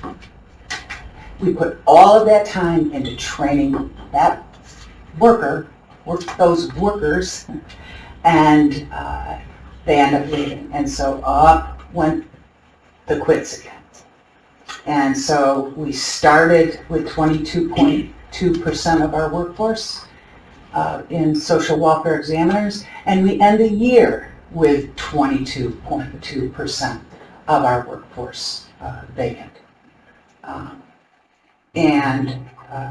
People are exhausted because the level of toxic issues being presented that come through our doors that our social welfare examiners deal with is just too much to bear some days. We are pleased, as Roy said, to have help extended for another year, and There's got to be something different. They are talking about not having exams for caseworkers, but experience. Marty knows a lot more about that. She has been serving on several state-level committees about this. But there's just got to be a better way. And as I've said, you know, civil service was there to make sure that there wasn't nepotism. But I will take any of your kids, brothers, sisters, cousins, aunts, uncles, send them my way. If they can do the job, we are so happy to have them. Could we put up, yeah. I might be able to. Gidget, if you'd like to talk a little bit here. So this was in your packet. Oh, this isn't it. Well, I need that, but I need that. We do have the chart in the packet. Yep. The org chart, right? Yep, there it is. So that's the scope of work that Gidget has. And so here's, you know, my next piece in my report was really of the integrated services and some of the real pressure points that we have, especially given that we now have employment specialists. So there's employment specialists now in our workforce development division, Rachel Pierce's piece, and the position description for the county certainly fits to what Rachel's folks do. And then there's our employment specialists. And our present position description does not really show or evidence what should be expected of our employment specialists. The two are different, what they do, how they function. And certainly some of that has just been, you know, this was decades long in getting to this point. Things have changed. What's expected out of Rachel's folks is different than the CETA and JTPA and going way back before the Workforce Development Act, and as well as our scope of work and what we do. So we're at a real crossroads as to what we do in our integrated services. And as I've written before, and in this, we are having to really gear up and have a vision for where we need to get when the state gets rid of that old 1970s welfare management system and shifts into the new integrated eligibility system, which has AI in it, which will automate a lot of what we do. And with that, Gidget, do you want to talk about some of the pressure points in terms of trying to level the playing field? Yeah, so this is the new organization chart under me now that Employment Services has moved into the new integrated services delivery. As you can see, I have one line of middle management, and then I have supervisors. And under the current structure, my principals, who were previously known as principals under the assistance program division, are graded 4 grades lower than the principal under the employment specialist. So it's very difficult and challenging as a manager to create collaborative partnerships across teams when there's disparity in ranks. They are unable to cover for each other because my principals under assistance programs are currently the same grade as an employment specialist, so we can't even supervise 2 grades lower. And that's really, like Stacey said, it's just historically how employment services has been in Oswego County, but they're working with the same population. So what my vision is moving forward is to get them to equal levels, which allows me flexibility to move them through duties. Should I have shortage on one side, I can move those staff into the other side to meet those needs. Right now I have 0 employment specialists that are vacant. I have 12 social welfare examiners that are vacant. If I had them all titled at the same level and the same name, I could move people into other places and say, okay, I need to kind of refocus you to do the interviews to cover the gaps. One of the things that I have done, I took this position in 2012, who, those of you who don't know me, when I started, I had financial assistance programs. So over the last 11 years, the other 3 categories under my name have been added to my responsibilities. And one of the first things I do when I get a new division is like when I assess, I identify places we need efficiencies and places I can create more lean processes so that I can try to create smaller systems. So we are allowed, which I said this morning, to do more people work instead of paperwork. With the focus of our population being such high risk right now, the social welfare examiners and the employment services staff are serving the same people for the same need to get them off of social services. So they're really doing a lot more case management work than they are what people would historically think of as eligibility work. The other chart that Stacy had up there was my end of year report for the employment side. The blue line are the exempt people who are currently on temporary assistance, which means they can't work. Your red line is the population we have that are identified as employable. So when we have a position that's noted as an employment specialist and 64% of the population they're working with are non-employable, it just doesn't make any sense anymore. You can see the changes from 2018 until the present.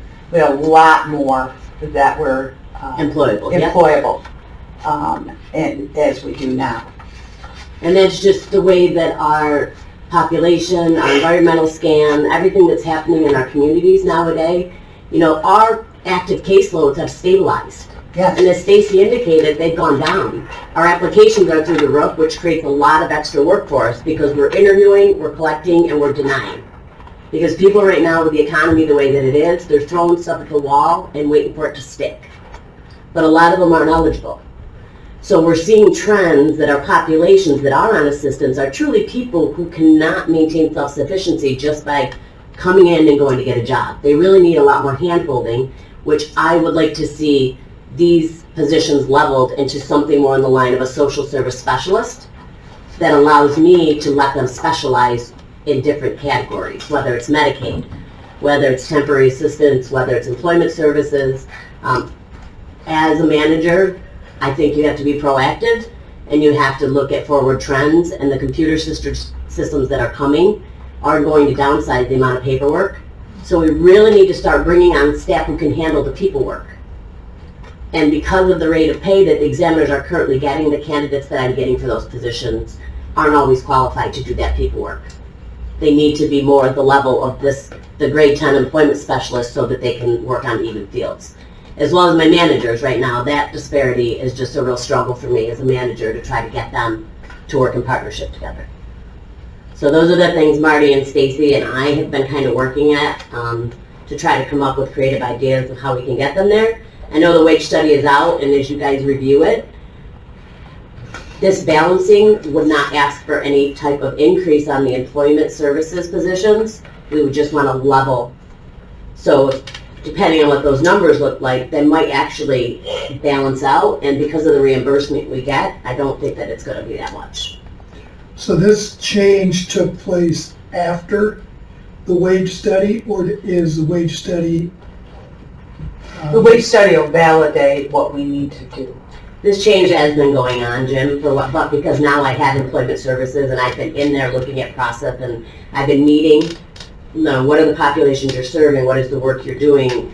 So I'm trying to get us all into a collaborative mode, where right now they're looking at each other still as two separate units. Okay, so the study did take this into consideration, or did not? No, I don't think so. It did not. You mean the wage study? Yeah, we did, you know, I sent, gosh, Marty, 10 pages of notes to the Burke group as to our pressure points, and this was cited to them. But they didn't really do a desk audit. They just really did, what are other counties paying social welfare examiners? The issue there, though, is all social welfare examiners don't do the same thing. You know, Onondaga County is huge. Yeah. And although they do make a lot more than our social welfare examiners, they're not tasked with as much. They have a whole separate couple of different agencies that do all their homeless. If you are needing placement in a shelter or a motel, there's a couple of private entities that do that. We do that in-house. They're dealing with people who are in the midst of psychosis, who are severely addicted, who are developmentally disabled, or severely chronically mentally ill. And I've told you for years that the state just keeps pushing away from the table, not only about their financial responsibility, but closing every group home that typically we had. It was a lot easier when I was a case where I placed someone whose mom died and was developmentally disabled, and to try and get them into a home. And you know that. You've seen that in your own practice. Yeah. So they feel like these are folks who can be living out in the community and living in an apartment. And yet they're financially exploited. They go down some pretty risky paths. It is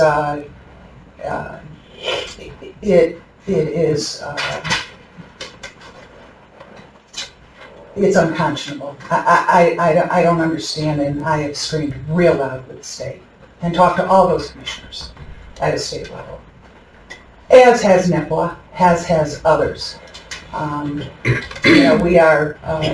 We just had, the next piece. Was there anything else in terms of, Marty, am I forgetting anything? Just the one thing that I wanted to point out and reiterate is the differences in the levels of supervision between the examiner series and the employment series. So because there's only one grade level between the examiner series levels, their highest level examiner, their principal examiner, is the same as the line level employment specialist. Now, these principal examiners are managing entire operational programs. So all of Medicaid operations is falling under one principal examiner, all of temporary assistance and SNAP, So there's no way that that's equitable with what an employment specialist does. Beyond that, we've got to be looking at building our future leadership.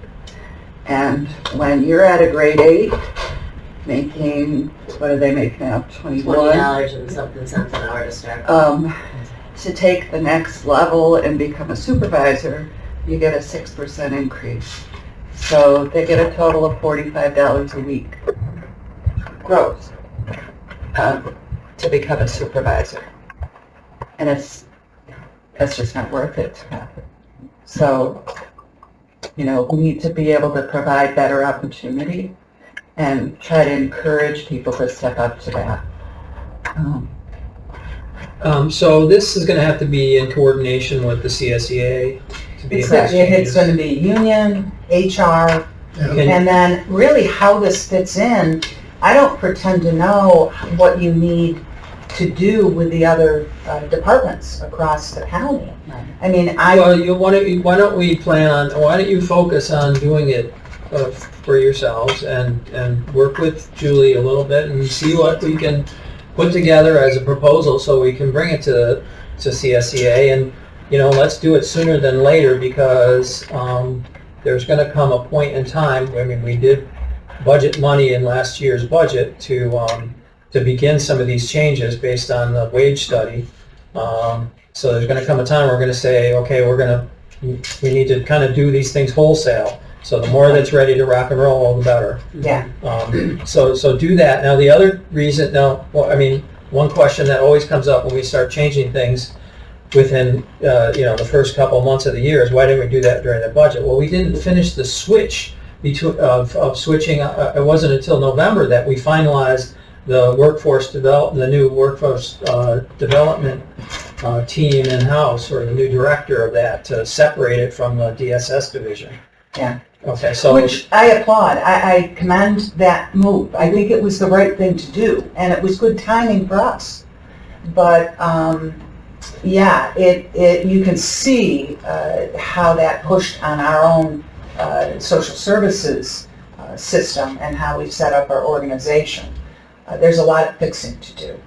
And I so pleased you brought that up, Marty, about 2 grades versus 1 grade, because no one else, no other department, well, did I hear maybe the clerk's office has that issue too? But none that I knew of. They're all 2 grades in between frontline and supervisor. So let's put Except together, put PSS. together a proposal on that. Yeah. And then we'll march it through. I'll check on status of the parking lot, because I've heard they're gonna name it after me anyways. Not that I want it. I'm the only one swearing about it. Other than those of us that report to work, I tell you, I am so, I think, why did I make this dental appointment at 8? That means I'm going to arrive to a parking lot with no parking space. That's right. And be circling until someone leaves. End of the day appointments now, Stacey. Yeah, end of day, I have to remember now. End of day, yeah. Winter just makes it so much harder to park there too. I remember years ago, the commissioner had a county car and it had a parking spot over there for that. A big old Hey, don't boat. rub it in. It still does, but We have people to steal serve it it. anyways. Nobody They don't listens care to about it. sign. No, it's any important to store. Draw attention to the Yeah. park there. And I would feel it is highly inappropriate for a commissioner to have a vehicle. I don't go out. Oh, I wasn't advocating. All right. I don't go out on weekends. Yeah, A lot has changed since those days. yeah. Okay, so have you completed your? No, Oh, keep going then. homelessness. So that was the last kind of issue that I briefed you on written-wise. But I just think it's important for folks to understand that we do not have an adequate system to triage the kinds of clients that we're seeing come through our doors now. We just don't. And we don't have the intensive case management. You know, it wasn't much more than maybe 10 or 12 years ago. We still had intensive case managers through state-funded networks. Those are all gone. They call them help home care managers now. And I will say publicly that they have way too many cases. They are not savvy to how to work with our folk. And we really do not have a system of support for people who are homeless with chronic conditions where we need to try and have some stabilization in the community. So we saw a 20% increase, as I put in here, about our costs, or a 20% increase in the number of people we're seeing, and then our costs have just skyrocketed in the temporary housing assistance, THA, in other words, shelter. Gidget, do you want to address some of the discussions at the NIPWA tables or amongst your peers? Because this is statewide. We're all experiencing it. It is statewide. OTDA is now looking into providing funding to the districts for case management services because our homeless housing is so out of control in so many counties. It's in the governor's new budget, but we don't really know what that funding will look like for now. As far as the cost for THA, just easy math lesson, when people live in a hotel, they have no limit on what we can pay based on the state mandates. When people live in an apartment, their grant's about $440 a month.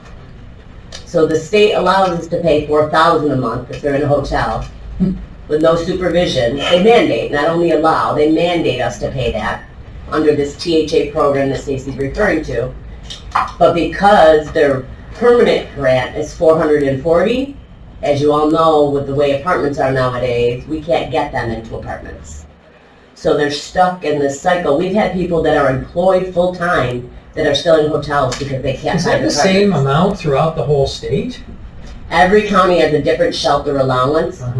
So So if you live in a different county, your permanent grant might be more, right, Roy? But temporary housing assistance is all depends on what the motels charge.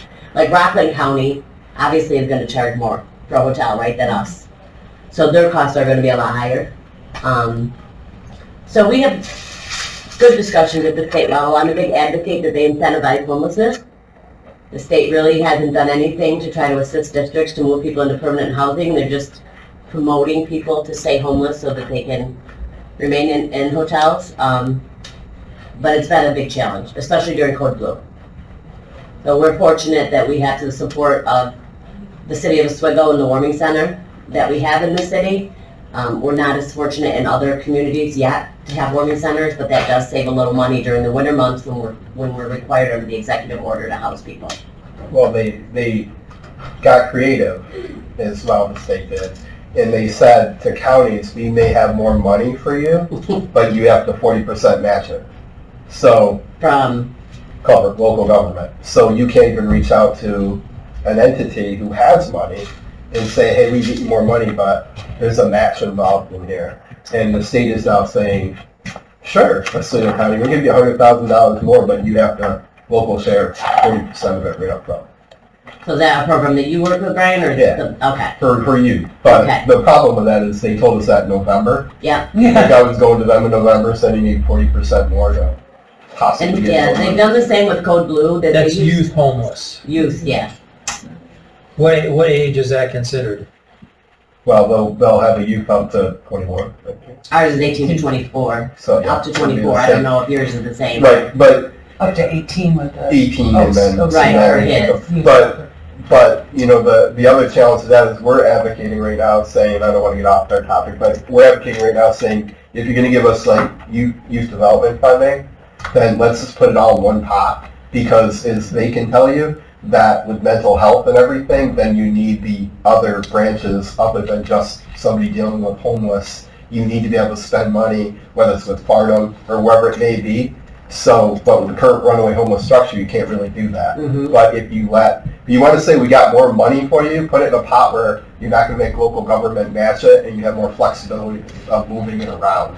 And that's what we're doing at our state level to advocate right now with that piece of it, because great, offer us more money, but you're handcuffing us how we can use it, and can we match it to use it. Mhm. And if we all know the whole conversation that you've heard before, that counties are coming to the state saying, hey, you're throwing this mandate at us, you're doing this, and then now you're telling us, we'll give you more money here, but you're basically telling us we have to pay for it, and more that we didn't budget for, so, sorry. No, But I guess no, same thing, it's a struggle too, because. Yes. Because with the ones that you can't serve, I mean, we're seeing a huge influx. I mean, I know you go to 18, but that 18 to 24 group, which Yes. is very impressionable, especially with COVID and the way that the social atmosphere has changed for that age group over the last few Right. years. We're seeing rising numbers of that population showing up homeless. And when we say the age group too, it's funny too that I'm preaching to the choir, but federal money doesn't line up with state money. Right. So when we talk about age groups and how they work, they don't they just Do the same. Yeah, this cost shift happened, when did they put us from 50/50 on safety net? 2008. 2008 Yeah. to now, it's a 29% is what the state gives us, 71% of all that temporary housing assistance, the shelter costs for homeless, as well as the safety net assistance people receive to live within the community is all local share, 71%. And so what did we see, as my report indicated, with these shelter issues, and they're staying so much longer because we can't find housing in the community. We overspent last year's budget, and I thought we had given a pretty generous amount in there, even giving some of these shifts. We overspent it by $425,000. 71% of that is local share.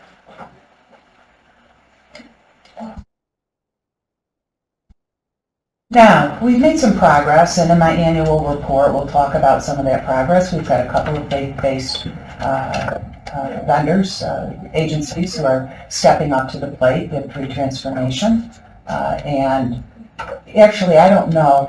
The folks from Auburn that you're trying to woo into our county to run some shelters, is that faith-based? They're nonprofit. I don't know if they're faith. Okay. I don't think they're faith-based. They just Okay. found it for the Chapel House. Okay. But you know, I worked for a couple of decades in Onondaga County for the Salvation Army. We ran a lot of shelters, and we ran the runaway and homeless youth. There was an opportunity at that point for state and federal money.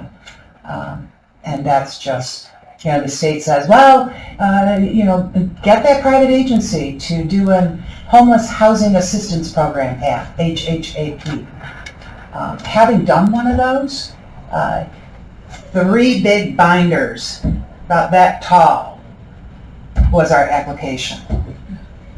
So if you're a small nonprofit like Victory, how do you even begin to get your plan in place, the architect? How do you pay for all of that planning, only to have them say, no, we're not going to invest in this? You're competing against other counties. Yeah. Now, if they award you, you can recapture all of those expenses that you put into the application, but only if they fund you. We don't have a vendor right now in our community that can, you know, stand something up that big when it comes to HHAP. Well, OCO has done some HHAPs, haven't they? I think so. Eshai. I don't know. I'd have to check to see. I know Yeah. the last one they did were Eshai funded. Eshai funded. Yeah. Eshai. Yeah. Okay. But yeah, it's, you know, the state bureaucracy that you have to kind of swim through and get to the outcome is just mind-blowing. So, anything else on homeless? Gidget, anything we want to mention? What I can tell you is that was to be my priority this year.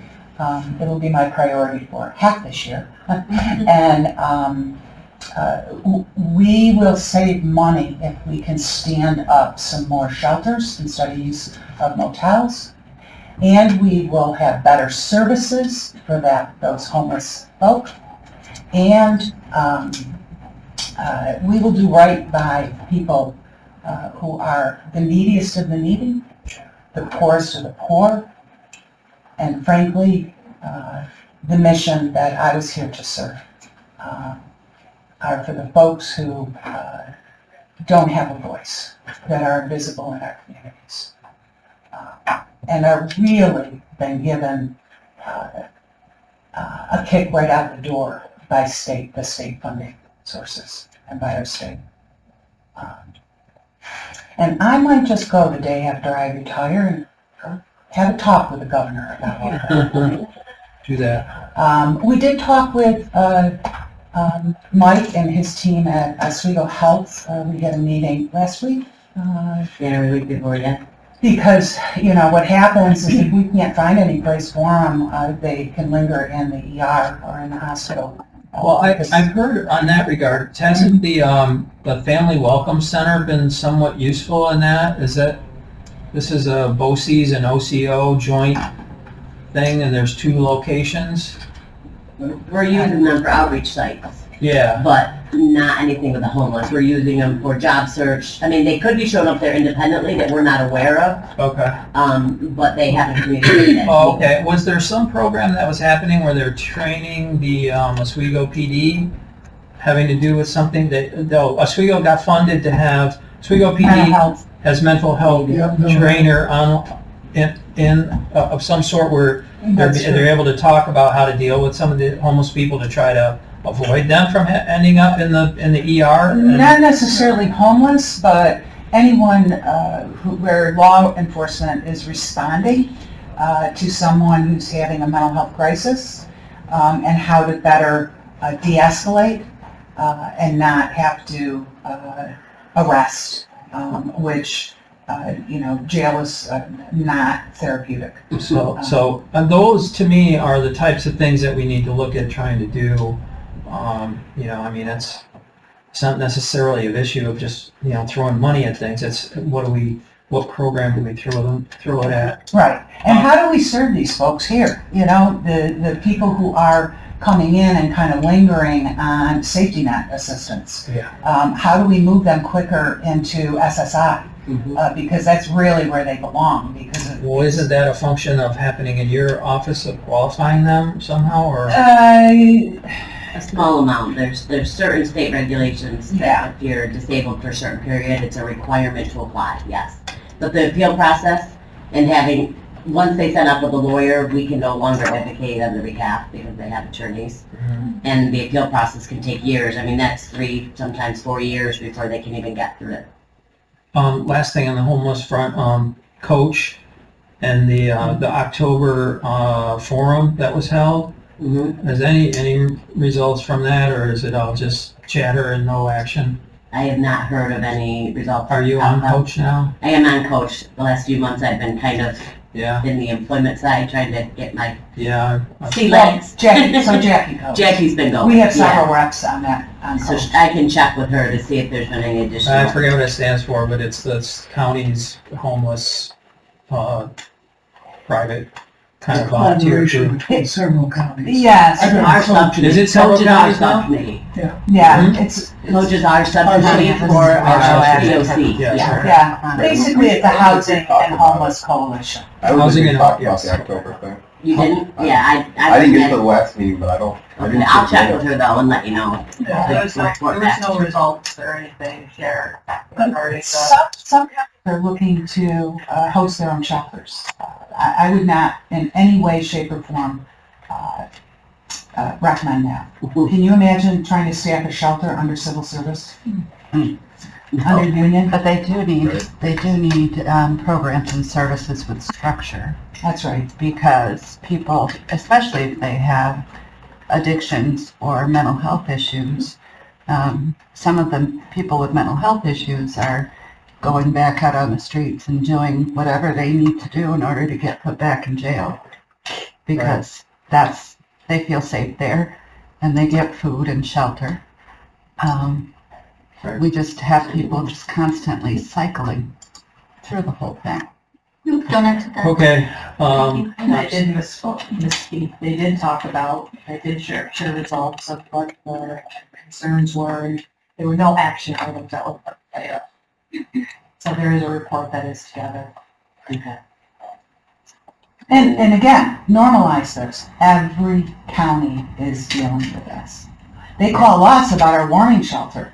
How'd you do this warming shelter? We need this. Tell us how this happened. Well, it was only by Victor Transformation stepping up to the plate and Mayor Barlow being a supporter of it that we were able to, and that has saved us. Yeah.